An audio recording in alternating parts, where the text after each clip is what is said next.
Hello there, and welcome to the Paranormal Puffin, a Poe Puffin sideshow. On this episode, I'll be discussing one interesting question. Can children see spirits, and are they better at it than adults? Now, one thing I've noticed, especially after becoming a parent, is that oftentimes children look off and will look like they'll be looking at nothing.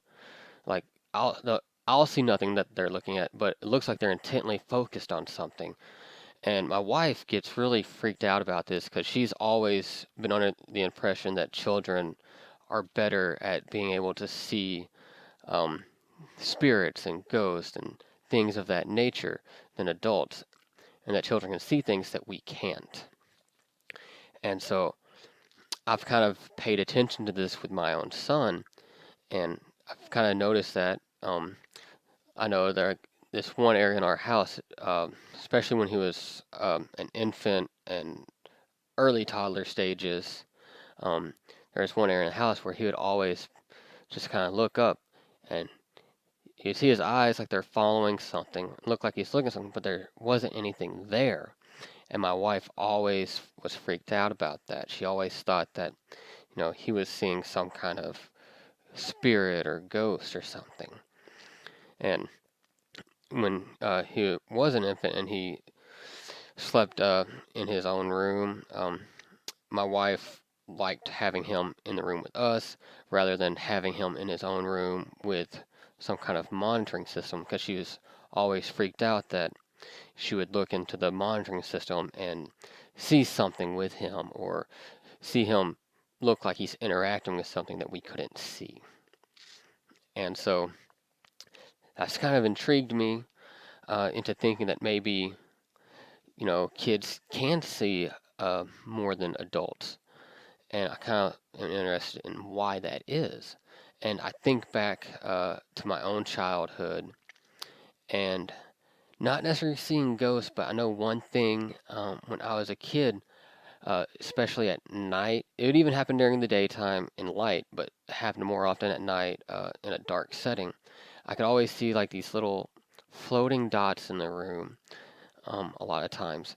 And it was just weird because they didn't feel like just pieces of light. They felt like they were something. I always thought, there was something sentient about them. And, I spoke to my parents about it once, and they kind of dismissed it as imagination. And then the next time I went to see an optometrist, they asked the optometrist about it, and he explained something. I don't remember what his explanation was, but it was basically, you know, just my eyes in the development or something. I'm not real sure. That's been probably 20 something, yeah, over 20 years ago that this occurred. And eventually after that, I started seeing them less, but they've come back and I've seen them more often. I've been seeing them more a lot recently too. Usually at night, these just like floating dots. But one thing I do remember is there was one time um, I woke up and I saw those floating dots, but they actually came together in like a human sort of shape and floated above me. And in the head, most of these dots were black. When usually I'm seeing lots of different colors, lots of blues and greens and purples. But this night, all the dots were black except for a few that made two eye kind of shapes in what would have been the head because it was like a human, and it just kind of like floated above me, and it was really creepy feeling. And I just stayed awake all night just watching this thing until eventually it left, and it was really creepy. And so I think back on that, and I'm like, maybe there is something to it. Maybe you know, younger children are more susceptible to it. And so I've done a little bit of research, and some of it kind of coincided with what I already thought. And one theory about it is that, you know, children haven't been taught that stuff isn't real. I mean, I'm not saying it's not real, but children haven't been taught and influenced by um, their culture, by a lot of the adult culture, that stuff isn't real. They haven't been told, no, that's not real. So their minds are open to it. They haven't shut that off in their brains yet. So because they see the stuff and they don't know what it is, and so they categorize it as, that's what they're seeing. And whether it is or isn't, I don't know. But the thing is, since they haven't, programmed their mind to think that it's illogical to be a ghost or a spirit or whatever, they're open to categorizing it as that. And I don't know, that could be the correct categorization. Because I also think, a lot of Western culture kind of is like that. We say, no, this stuff doesn't exist. It's not logical. It's not what we're seeing. Therefore, it's not what we're experiencing. And eventually, we just shut ourselves off to it. We quit being open to it so it doesn't present itself to us. But you think a lot of times, other cultures outside of our own often have, people who are in touch with this ghosts and spirits or fairies and elves, whatever other entities there could be. And you think, well, is it reason these other cultures, experience these things, keep close with it in their mythologies and their, and in their culture in general? Is it because they haven't shut themselves off to thinking that's illogical, and therefore it is logical? And so, since they haven't conditioned their minds to think that it's illogical, these things still present themselves to those people. And since children are pretty much an open slate in their mind, they're still open to the idea that these things exist. And so I think that is definitely one possibility. Some could be, it's just a very good imagination of the child. But like, I think that kind of ties in, where does imagination start and where does it end?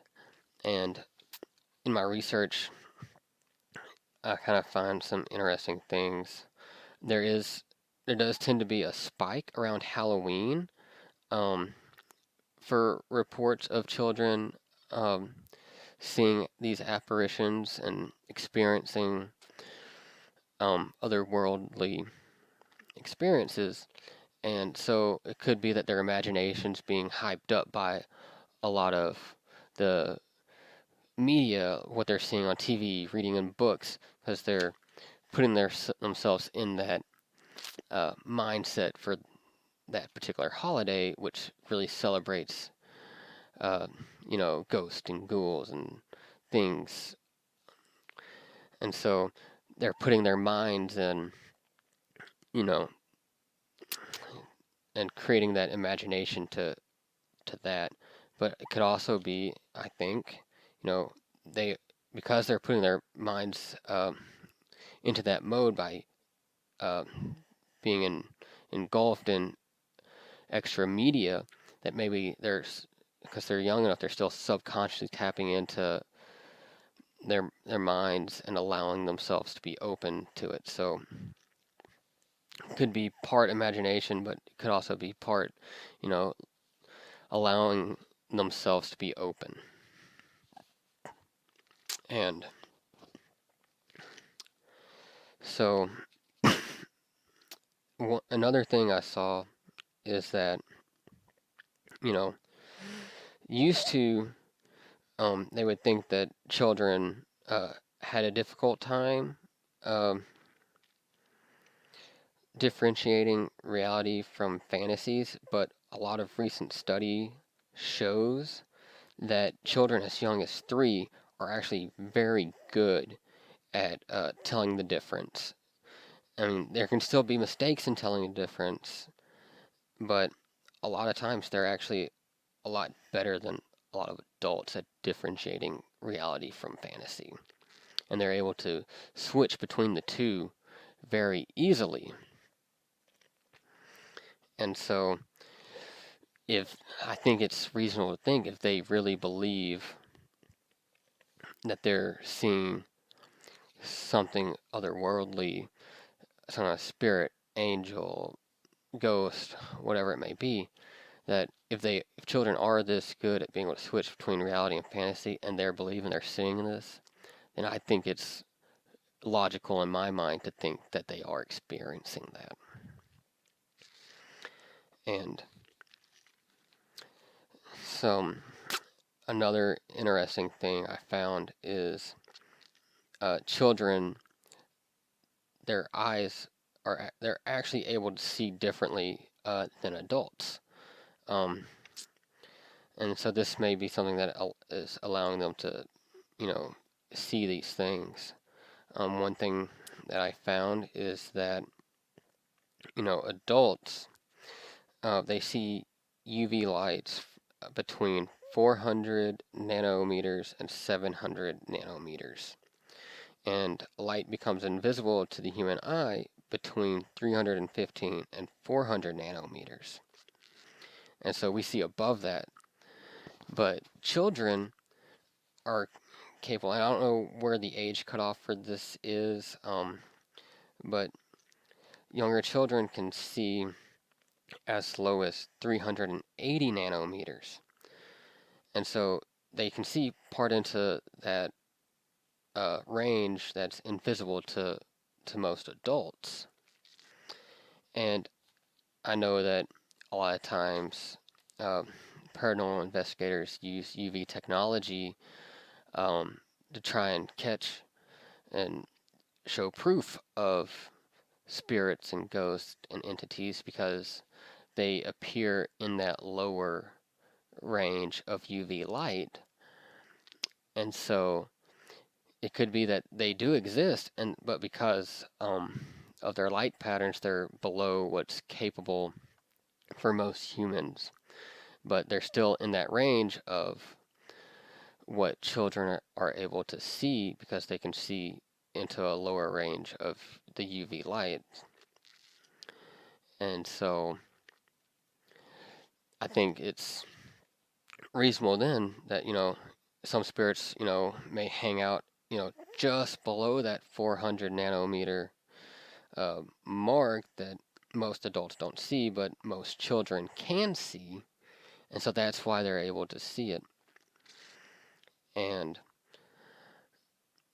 so, and that could go into kind of what the optometrist was talking with me and my mom about when I was younger, is that's why I was seeing, that could be related to why I was seeing the dots, is because my eyes hadn't gotten to the point where they don't see below that 400 range yet. I was still in that younger stage of being able to see more on the UV scale. And so that's why I was saying that. But that doesn't explain why I felt like these things were sentient in some way. And so I just think, could have been seeing other things. I mean, like I said, they could have easily been orbs. I may discuss orbs on another later episode, because that's a whole episode's worth going into what orbs are. But that explains a lot of why a lot of times what I saw were blue, because blue orbs oftentimes relate to calming, and so being like calming spirits or some kind of calming energy. And like I said, a lot of times it was at night when I was seeing them, and I was afraid of the dark for a long time. And so it makes sense that these blue orbs might come to me at that time because they're there to help me calm so I could get a restful night's sleep. And so that could be why I've been seeing them a lot again lately. Is I've tried to open myself more to experience these things. If you listened to last episode from last month, then I've experienced some things with potentially shadow people or extraterrestrials, um, some unexplained things there. And so since those experiences, I've tried to allow my mind to be more open, and that's kind of when I've started seeing these dots or orbs again. And a lot of times they are in that blue shade, and so it could be that they're uh, trying to help me calm down. And I've battled with anxiety a lot, and so that would make sense why these calming energies are coming to me. Are trying to help me battle through that anxiety and calm me down. And so that's interesting. And I've also noticed that has been happening since I've had my child. So could be that I'm trying to allow myself to be more childlike in some ways so that I can interact with my child better. And so maybe there's some kind of subconscious tap there has allowed me to be more open to these things. And another kind of theory about what they're seeing or who they're seeing is that children are new to the world, and it's possible that they themselves just came from the spirit world, and so they're still seeing memories of the spirit world, or they're still seeing remnants of it as they develop and learn about this new world that they're currently in. And I think that makes a lot of sense to me. If you've ever moved from one place to another, um, you still have memories of the place you came from. And so to leave one world into a new world, it would make sense that, especially while you're still young and impressionable, that you um, are still seeing memories of that old world. And that's what they're seeing is they may not actually be seeing anything presently. They may be seeing memories or, things that they remembered from the spirit world or wherever they were before they came into this world. So that is interesting to me. I did note that a lot of times the things that one theory on who or what children are seeing is more often than not it's some relative that has passed, usually a recent passing as well, and they're there usually to help guide the child or protect the child, and that's what they're seeing. And I noticed that with my son after my wife's grandmother passed, is he kind of after that he kind of had a little spike in um, his imaginary friends, and it could be that his imaginary friends were just how um, his great grandmother was appearing to him. She was just checking in on him and doing so uh, through his imaginary friends. And that to me is calming. It's a good thing, I think. I mean, I'd rather um, know that it's something good, like his great grandmother looking after him that he's interacting with, rather than some unknown entity. I mean, that's good. And like I said, it makes sense because there was a spike of it right after she passed. So that would make sense to me that that's who he was interacting with through the perception of this imaginary friend. And so that's something cool. I mean, and it's a way to keep, in a way, to keep those people alive in our minds. Because as long as we remember people, they're never truly gone. But in a sense, you actually still know they're outside of just our memories when you're interacting with them in that way. That's really cool, I think. So, I just found that really interesting. And so that's about all I have on children seeing ghosts as to what they're seeing or why they're seeing it. If anyone out there has their own theories, I'd love to hear them. Or if you have your own experience from when you were a kid or of your kids, I'd like to hear them. You can find me on Twitter, interact with me there. Um, Put in comments. You can email me at potentpuffin@gmail.com. I'd love to hear these things. Um, or if you have any, uh, just any knowledge, to help me learn more about this, I'd greatly appreciate it. And, yeah. So I don't think these are necessarily things to be worried about. I think they're things to kind of embrace because, I think it's good that we stay open to these types of experiences. I think it helps broaden our understanding of the world and what's going on around us. And so I think, when interacting with children who are, say, they're experiencing things, I think it's important not to just dismiss it.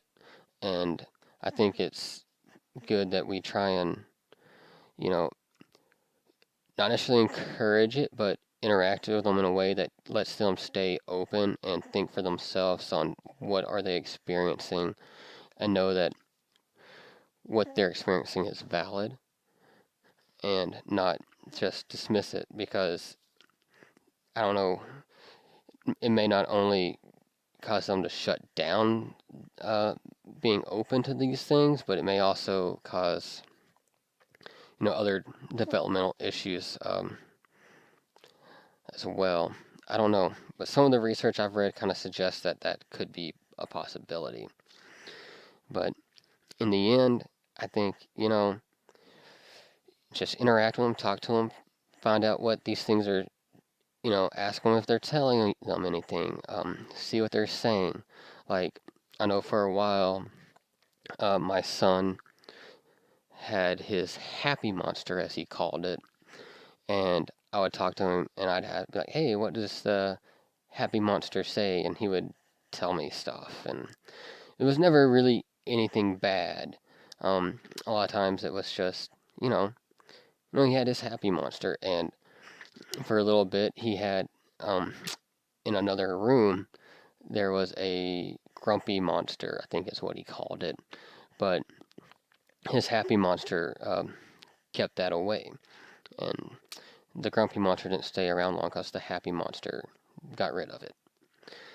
And so I found that interesting. I mean, some of that could be, I don't know, it could be imagination, could be, he's actually being a part of something. I don't know.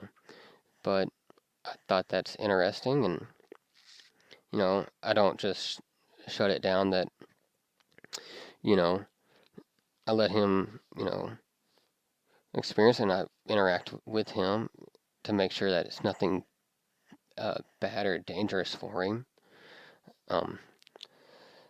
And eventually, haven't heard much from the Happy Monster lately. Kind of, it's passed, so I don't know. But it's something interesting that he's experienced, and it's a good memory that I'll hold on to as he gets older.